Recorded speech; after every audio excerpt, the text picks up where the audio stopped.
दोस्तों आज की इस वीडियो में मैं आपको जिस लोन एप्लीकेशन के बारे में बताने वाला हूं, एक one of the best loan application होने वाली है आप लोगों के लिए। अगर आपको लोन की जरूरत है और आप 30,000 रुपए से लेकर 10 लाख रुपए तक का लोन लेना चाहते हैं तो यहां पर आप लोन के लिए अप्लाई कर सकते हैं। वैसे यहां पर आपको 10,000 रुपए तक का भी लोन मिल जाता है मिनिमम, यहां पर आप देख रहे हैं। और यहां पर जो लोन मिलता है वो 6 महीने से लेकर 6 साल तक के लिए आप ले सकते हैं। और इस लोन का जो ब्याज है वो लगभग 9.99% यानी कि 10% साल से शुरू होता है। एक ऐसी एप्लीकेशन है जो कि हर एक की जरूरत को पूरा कर देती है। बस यहां पर लोन अप्लाई करने का सही तरीका आपको आना चाहिए। दोस्तों इतना ही नहीं, यहां पर ये जो है अप्रूवल बताया गया है कि हम यहां पर मैक्सिमम 10 लाख तक का लोन ले सकते हैं। पर जब मैंने यहाँ पर लोन के लिए अप्लाई किया तो भाई मेरे को जो यहाँ पर लोन मिला है वो यहाँ पर आप देख सकते हैं, मेरे को 10,000 रुपये से लेकर 1,25,000 रुपये तक का लोन मिला है। यानी कि मेरी एलिजिबिलिटी के आधार पर मेरे को लोन मिला है। इस लोन को मैं 6 महीने से लेकर 18 महीने तक के लिए ले सकता हूँ। और मैं अगर यहाँ पर 1,25,000 रुपये का लोन 18 महीने के लिए लेता हूँ तो मेरी EMI जाएगी 8,095 रुपये, यहाँ पर आपको देखने को मिलेगा। दोस्तों ये लोन एप्लीकेशन कौन से होने वाली है, यहाँ पर हम लोन कैसे अप्लाई करेंगे, आज की इस वीडियो में मैं आपको सब कुछ बताऊंगा। उससे पहले यहां पर मैं आपको लोन अप्लाई करने का प्रोसेस दिखा देता हूं। पहले एक बार आप कंप्लीट प्रोसेस देख लें और समझ जाए कि लोन के लिए अप्लाई कैसे करना है। अब उसके बाद हमारे सामने आता है apply with these contact detail. अब जीमेल आईडी आ गई, उसके बाद हमारा नीचे यहां पर जो है मोबाइल नंबर आ गया। यहां पर आपको चेकबॉक्स देखने को मिलेगा, इस चेकबॉक्स को सिलेक्ट करेंगे, उसके बाद कंटिन्यू पर क्लिक करेंगे। अब उसके बाद यहां पर हमसे पूछा जाता है कि enter name as per your PAN card. हमारे पैन कार्ड पर जो हमारा फुल नेम है, अपना फुल नेम डाल देंगे। तो यहां पर मैंने अपना फुल नेम डाल दिया, उसके बाद कंटिन्यू पर क्लिक करूंगा। कंटिन्यू पर क्लिक करने के बाद यहां पर देखो बताया जाता है speed up your application with CIBIL. अब यहां पर जो हमारा सिविल स्कोर है उसको चेक किया जाएगा। कंटिन्यू पर क्लिक करूंगा। अब उसके बाद हमसे पूछा जाता है कि आप जहां पर रहते हैं वहां का पिन कोड डाल दें। तो भाई मैं यहां पर अपना पिन कोड डालूंगा, उसके बाद नेक्स्ट पर क्लिक करूंगा। अब यहां पर हमसे पूछा जाता है एंटर पैन डिटेल, अपने पैन कार्ड का नंबर डालूंगा, उसके बाद नेक्स्ट पर क्लिक करूंगा। नेक्स्ट पर क्लिक करने के बाद यहां पर हमसे पूछा जाता है एंटर डेट ऑफ बर्थ। हमारी यहां पर डेट ऑफ बर्थ ऑटोमेटिक आ जाती है, उसके बाद मैं नेक्स्ट पर क्लिक करूंगा।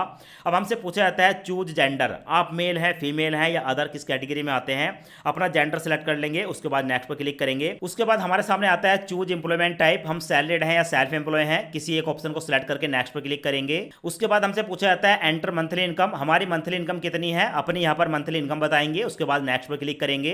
अब उसके बाद हमारे सामने आता है एंटर एम्प्लॉयमेंट डिटेल। अब हमसे पूछा जा रहा है कि आप जिस कंपनी में काम करते हैं अपनी कंपनी का नाम बताएं, टोटल वर्क का एक्सपीरियंस, आपको कितने साल का एक्सपीरियंस है वो बताएं, और उसके बाद नेक्स्ट पर क्लिक करें। अब उसके बाद हमारे सामने आता है एड्रेस डिटेल, यहां पर add detail to your work address, हम जहां पर काम करते हैं अपनी कंपनी का या ऑफिस का या हमारा जो भी बिजनेस है उसकी जो है कंप्लीट डिटेल यहां पर बताएंगे। अपना एड्रेस बताने के बाद सेव एड्रेस पर क्लिक करेंगे। अब उसके बाद हमारी यहां पर डिटेल जो है उसको चेक किया जा रहा है, हमारे लिए जो भी बेस्ट लोन का ऑफर होगा कर देखने को मिल जाएगा। जो भी हमने अपनी डिटेल यहां पर दी है उसके आधार पर हमारा लोन का ऑफर निकल कर आया है। और हमारा लोन का ऑफर है यहां पर कम से कम 10,000 रुपए और मैक्सिमम 8 लाख रुपए यहां पर आपके सामने है। अब हमसे ये पूछा जा रहा है कि आपको कितने रुपए की जरूरत है, आप कितने रुपए का लोन लेना चाहते हैं। तो भाई आप अपने हिसाब से जितने रुपए की आपको जरूरत है, ठीक है, अपने केस में आप यहां पर लोन के अमाउंट को सिलेक्ट कर लेंगे। फिलहाल यहां पर आप देख सकते हैं हमें जो लोन का ऑफर मिला है, मैं 1,25,000 रुपए यहां पर सिलेक्ट करूंगा, उसके बाद नेक्स्ट पर क्लिक करूंगा। अब उसके बाद हमारे सामने है एक्सेप्ट टर्म एंड कंडीशन, यहां पर हमें 3 ऑप्शन देखने को मिलते हैं, तीनों ऑप्शन को सिलेक्ट करेंगे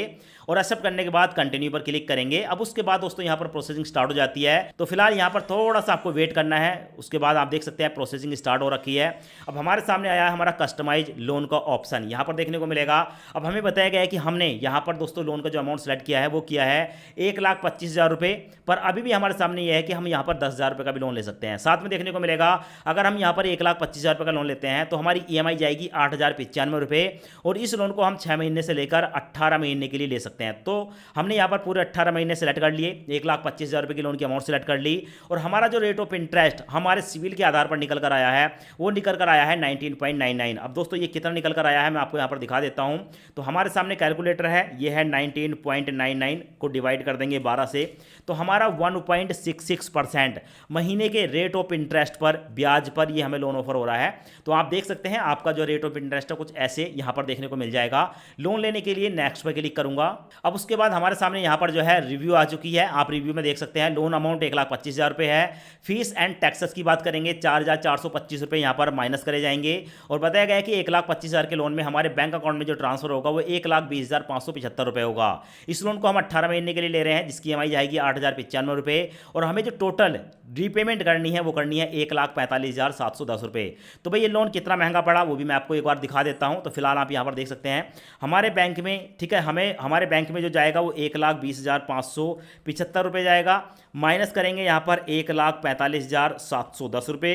तो यहाँ पर टोटल निकल कर आया है 25,135 रुपये। यानी कि अगर इस लोन को हम 1.5 साल के लिए लेते हैं 18 महीने के लिए तो 25,175 रुपये का हमें एक्स्ट्रा खर्चा पड़ेगा, यानी कि इतने रुपये महंगा लोन। दोस्तों जिस एप्लीकेशन की मैं बात कर रहा हूं उस एप्लीकेशन का नाम है गूगल पे। यहां पर आप देख सकते हैं, इस एप्लीकेशन पर मैं टैप करूंगा। नीचे आने के बाद यहां पर आपको एक ऑप्शन देखने को मिलेगा, ऑप्शन में है मैनेज योर मनी। सो यहां पर आपको पर्सनल लोन का एक ऑप्शन देखने को मिलेगा, इस पर क्लिक करेंगे और उसके बाद आप यहां पर देख सकते हैं हमारे सामने आ गया कि हम यहां पर मैक्सिमम 40 लाख रुपए तक का लोन ले सकते हैं।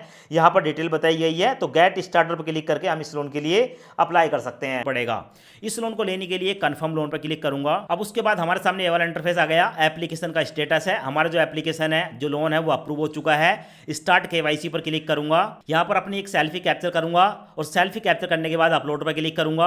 अब उसके बाद हमसे DMI फाइनेंस की तरफ से पूछा जा रहा है हमारा आधार कार्ड का नंबर। यहां पर अपने आधार कार्ड का नंबर डालेंगे, यहां पर कैप्चा देखने को मिलेगा, कैप्चा डालेंगे, उसके बाद नेक्स्ट पर क्लिक करेंगे। अब आधार कार्ड का प्रोसेस कंप्लीट हो जाने के बाद हमारे सामने आया है DM फाइनेंस की तरफ से इमीडिएट रजिस्ट्रेशन। अब ये क्या है, देखो यहां से जो हमें लोन मिलेगा, जो हमारे बैंक अकाउंट में ट्रांसफर होगा, ठीक है, उसकी EMI भी काटी जाएगी हर महीने। तो ये EMI ऑटोमेटिक हमारे बैंक अकाउंट से काट ली जाए, उसकी हमें यहाँ पर परमिशन देनी होती है। तो भाई हमारी जो EMI काटी जाएगी और ये जो लोन का अमाउंट जमा होगा जिस भी बैंक अकाउंट में हम इस लोन के पैसे को जमा कराना चाहते हैं। अब उसके बाद दोस्तों यहाँ पर बैंक का नाम बताएंगे, जो भी आपका बैंक का नाम है यहाँ पर डाल देंगे, ठीक है। यहाँ पर आप सिलेक्ट करेंगे आपका जो अकाउंट है वो सेविंग है या करंट है।